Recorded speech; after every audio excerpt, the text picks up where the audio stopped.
Hi, in this video I'll be showing you this. It's the Sebo Balance A1 cordless vacuum cleaner. What I wanted today is to show you around the vacuum some of the features and benefits that it offers. Just before I start, I would appreciate it if you subscribe to my YouTube channel, just give us a quick thumbs up. First of all, let's get the vacuum unboxed. So I must say I've always been very impressed with Sebo products.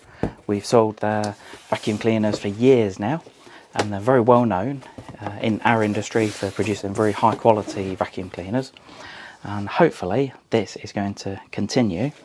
So first of all, we've got the book of instructions.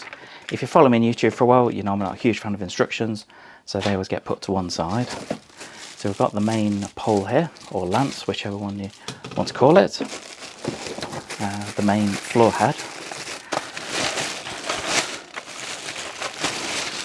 There we go, that looks quite smart. We've got a spare brush roller. Then we've got a mini power brush, as Sebo call it, or some manufacturers call them a turbo brush. We've got the battery for the vacuum. That's quite important, as it's a cordless vacuum. We've got different there's a flexible accessory here. That can be quite useful if you want to get into hard to reach areas. This is so we've got a crevice tool. It's quite interesting, being transparent. Then we've got this little accessory as well. It's quite a lot with this. Quite a few manufacturers tend to shy away and put less tools within the vacuum, so I'm pleased to see that Sebo have fully loaded this one with a lot of great tools and accessories. We've got the wall dock as well, and then to go with that there's the charger as well. Then we've got a spare filter. Now this is always a really good thing to have a spare filter within a vacuum cleaner. I'll explain in a moment. Then we've got the main body of the vacuum. There we are, looks very smart.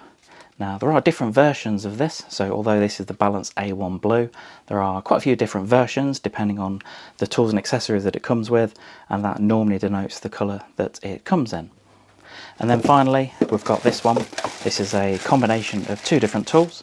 So first of all, you've got a larger area here, so if you've got larger particles to vacuum up, using it as a handheld, then that could be a really good one. Also, if you press this button, then that just clips up and you've got a brush here. What I'm going to do now is to get all the packaging removed from all the tools and accessories, put it all to one side, then we can start to have a look at the vacuum itself. When it comes to putting the vacuum together, couldn't be easier. What you need to do is get the main body of the vacuum, get the battery, and just line the little arrow up at the front there, then it just clips into place.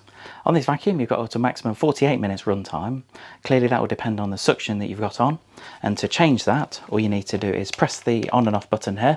Now something that I do really like about this, although it's a trigger based switch, you don't have to keep your finger on it like a lot of other manufacturers. So if you do suffer with your hands, then this could be a really good reason to buy this vacuum. So if you press this button on the back here, hopefully you can hear me, but you can see you've got a nice clear LED display, and if you press that button there, that will increase or decrease the suction. Also, it shows you the percentage of battery that's remaining.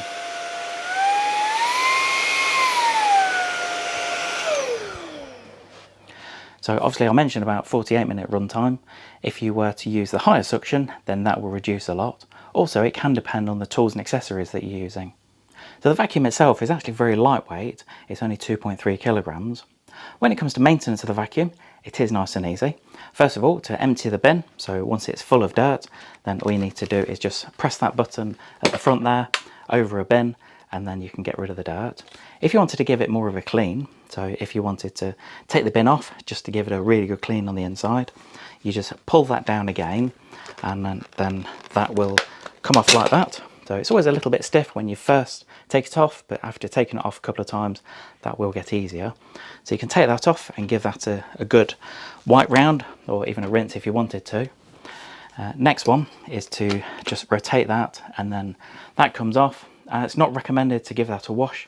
All I do is I just get an old dry paintbrush and just give that a brush over. Clearly do that outside, because you will find that it could get quite dusty and dirty. Also, around some of the seals here, just make sure they're kept nice and clean. And if they are quite dirty, I'd recommend perhaps just getting a damp cloth, give them a wipe round, Then the last piece is the filter inside. Now that just comes out, and you can give that a wash if you want to, but as I mentioned earlier, you do get a spare filter with this. Now the main advantage of having two filters is that when you've washed this, ideally you need to leave it for about 24 hours to dry. It's not recommended to heat it up or put it on a radiator or anything like that to speed the process up of drying it, because that could damage the filter itself. But really what you want to do, when you've left that on the side to dry, clearly if you've not got the filter in there, you lose the time that you've got to use it as a vacuum. And that's why Sebo have put a spare filter in, so that when that's drying, you're not losing any time, so you can pop that in straight away. So well done, Sebo. So just a tip, when you come to put the filter back in, make sure you locate that little part at the bottom when you pop it back in. So you put that in and make sure that that part is located, and then once you've got that in, then you can just put this in and twist it back round, and wherever I put it, there we go. So that just locates back on, then you're ready to go. When it comes to the tools and accessories, you just need to pop this part on the front, then you can pop the accessories into the front here. Now the first one, this is a dusting and upholstery brush. And as I mentioned earlier, this is ideal, first of all, if you've got larger particles that you need to vacuum up, or even if you just wanted to vacuum, say, your sofa or your car seat, then that could be a good one to use. And the next one is the dusting brush. So if you just press the button back, you've got a nice soft bristle brush, and that could be good for, I suppose, like around here. So I've got some hobs in our display. If I needed to vacuum around a hob in a kitchen, then that could be a really good one to use. And all of these, so all of these tools and accessories just slot in the front here, and when you want to take it out, just press the button and it comes out like that. Next one is this crevice nozzle, and it has got an LED light with it. Now some of you are thinking, why do you need an LED light? But the idea is, you can see where you vacuum in hard to reach dark areas. Now that's actually really good. I suppose an example could be, say, down the side of a car seat where you might struggle to see normally, but when you've got it illuminated, so I'm just going to show you that.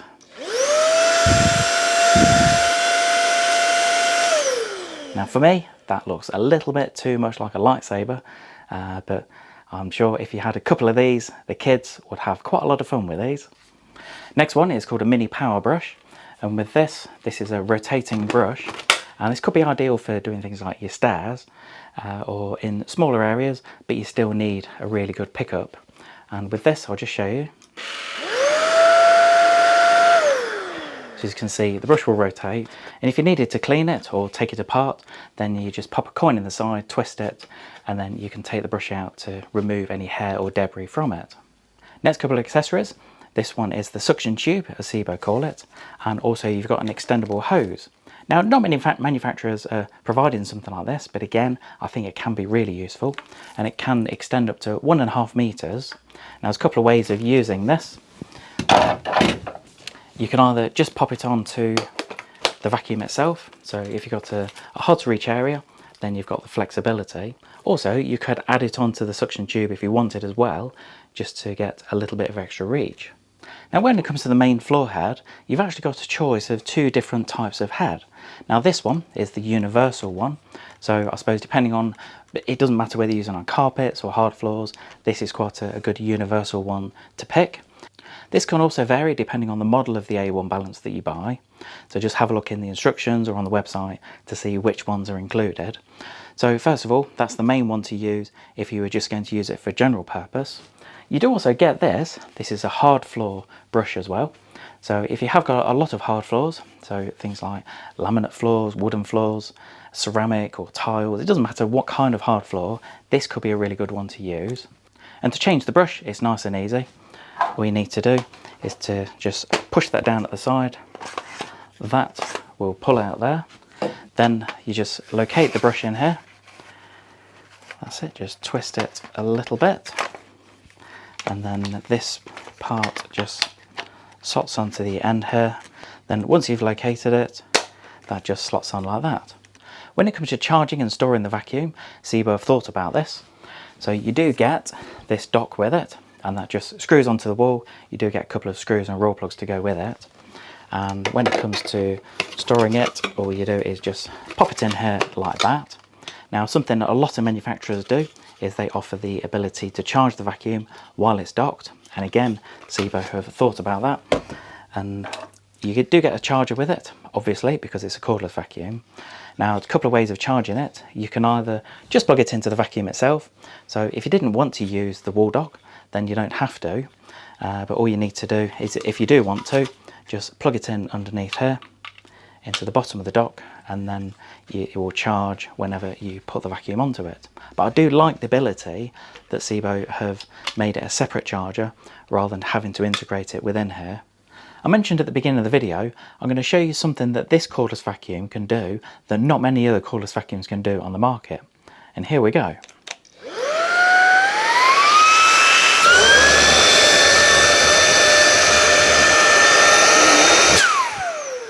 Now, I know some of you are thinking, well, why is that very useful? Because it's not. But that is proving how good the suction is on this compared to the weight of it. Obviously, if it was a lot heavier, then I couldn't do that. And if the suction wasn't as good, then I wouldn't be able to do that as well. So really well done, Sebo, because I've tried that on so many other cordless vacuums, and practically none of them can do that in the market at the moment. If you are thinking of purchasing one of these vacuums, I have provided a link below to show you where to get one at a competitive price. Hope you enjoyed this quick video on the Sebo A1 Balance cordless vacuum cleaner. I would appreciate it if you subscribe to my YouTube channel. Just give it a quick thumbs up, click subscribe, leave any comments below. Do always ask for comments, whether it's good or bad about the video. Now, I know some of you are thinking of like a demonstration of it, but I will be doing a comparison with another popular manufacturer of cordless vacuum cleaner, so look out for that. But yeah, if you've got any questions on it, pop it in the comments and I'll get back to you. Also, if you have got one of these vacuums, let me know what you think about it, because I'd always appreciate the honest feedback. Thanks for joining me today.